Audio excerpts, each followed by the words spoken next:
Welcome to Cupid's Logic, where love meets predictive intelligence. We decode attraction, conflict, attachment, and compatibility, so you can know if it will last before you commit. Welcome to Cupid's Logic. I am your host, Craig Pruitt, and today we are diving into a quick, practical audit you can run in 10 minutes that turns everyday online habits into real relationship signals. Let's get serious for a moment. You don't have to guess whether a late reply or an awkward public comment matters. You can read the pattern beneath it. Picture this. You send a thoughtful text, and hours later you see a brief story posted with a caption that just doesn't mention you. Or your partner leaves a flirty comment on someone's post and laughs about it in a group chat later. Right now it feels small.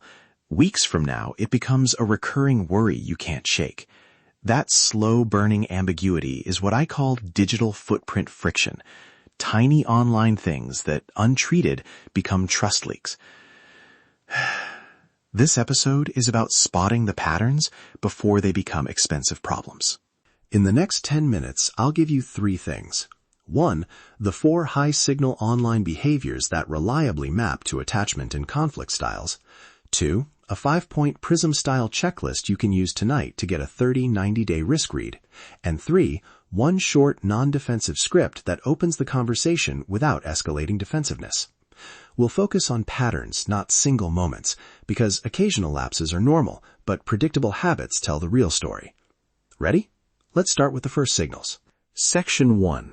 Response rhythm and boundary hygiene. First signal, response rhythm. Watch 3 features: latency, how long replies typically take; burstiness, intense bursts of messaging followed by silence; and disappearing acts, periods where they go quiet without explanation. These map to attachment and recovery capacity.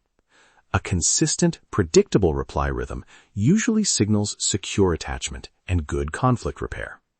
Long, unpredictable latencies paired with intense bursts often map to anxious avoidance cycles. One partner scrambles, the other withdraws. If you see habitual disappearing acts around conflict, that predicts poor repair.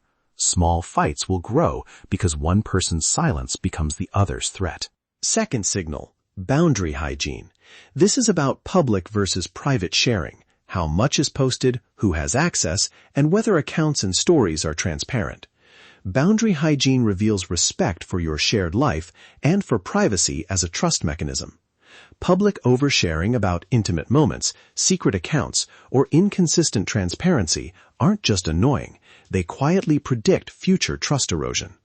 Conversely, healthy boundary hygiene means clear expectations about what's shared, who's in the loop, and a pattern of openness that supports safety. Section 2. Interaction patterns, content values mirror, and the 5-point digital compatibility audit. Third signal, interaction patterns with others. Look at the rhythm and targets of likes, comments, and direct messages. Are interactions with certain people disproportionately flirtatious or private? Is there habitual cross-traffic, a pattern of late-night DMs or public banter that leaves you puzzled? These patterns predict where jealousy and repeated repair work will appear. Patterns beat isolated incidents. One odd comment is small. The same pattern over months is predictive. Fourth signal, content values mirror. Your partner's feed is a running summary of priorities and emotional tone. What they post about, money, parenting moods, partying, downtime, gratitude, shows long-term alignment or mismatch. If you want aligned future goals, signals like posts about budgeting, quiet family moments, or consistent professional focus are meaningful. If their feed consistently celebrates very different priorities than yours, that misalignment predicts friction down the road. Now, the 5-point digital compatibility audit you can run tonight. Give each item 0 to 2 points and total your score. Item 1, response rhythm, predictable replies and respectful latency. 2, some variability but mostly consistent. 1, chronic disappearing or erratic bursts. 0. Item 2, boundary hygiene, transparent accounts and shared expectations. 2, some mixed signals. 1, secret accounts or consistent oversharing. 0. Item 3, interaction patterns, Public, friendly interactions with clear boundaries. 2. Some ambiguous flirtation. 1. Frequent private flirtation or hidden cross-traffic. 0. Item 4. Content values. Feed aligns with major life priorities. 2. Some overlap with key values. 1. Consistent divergence on core priorities. 0. Item 5. Repair signals. When called out, do they respond calmly and adjust? 2. Defensive, then adjust. 1. Deny and repeat the pattern. 0. A score of 8 to 10 is low risk for the next 30 to 90 days. 5 to 7 is cautionary. Watch for escalation and raise the issue. 0 to 4 is high risk and worth a deeper conversation before committing. Section 3. How to address detected risks and one conversation script. Important safety note. Use this audit for self-reflection or consent-forward conversations. Don't covertly monitor. If your score flags concerns, here's a short, non-defensive script that reduces blame and invites context. I noticed a pattern online that's left me feeling a bit disconnected, like when replies are quiet for long stretches and then there are bursts. I want to understand what's going on for you and find a way that makes me feel safe. Can we talk about how we handle communication in privacy? That line frames experience, asks for explanation, and invites collaboration instead of accusation. Avoid phrases that start with "you always" or "you never." Those trigger defensive closure. Immediate repair steps you can take after that conversation.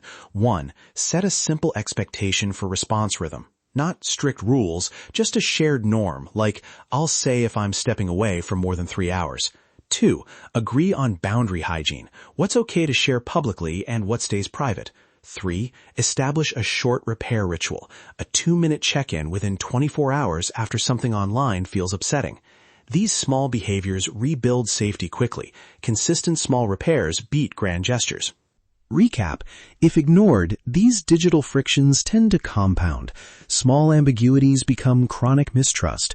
Arguments escalate, and one partner's pattern can become the other partner's long-term insecurity. If addressed early and explicitly, you get clarity. Fewer surprises, stronger repair capacity, and a better sense of whether you truly align on priorities. Are you ready for the truth? If so, take 10 minutes tonight, run the 5-point audit, and use the script to open a safe conversation.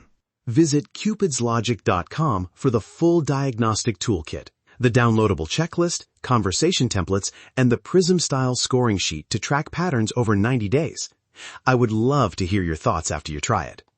Thanks for listening to Cupid's Logic. Remember, you're not bad at relationships. You've been flying blind. This has been Cupid's Logic. Stop flying blind in love. Visit cupidslogic.com and let the PRISM engine reveal what your relationship data already knows.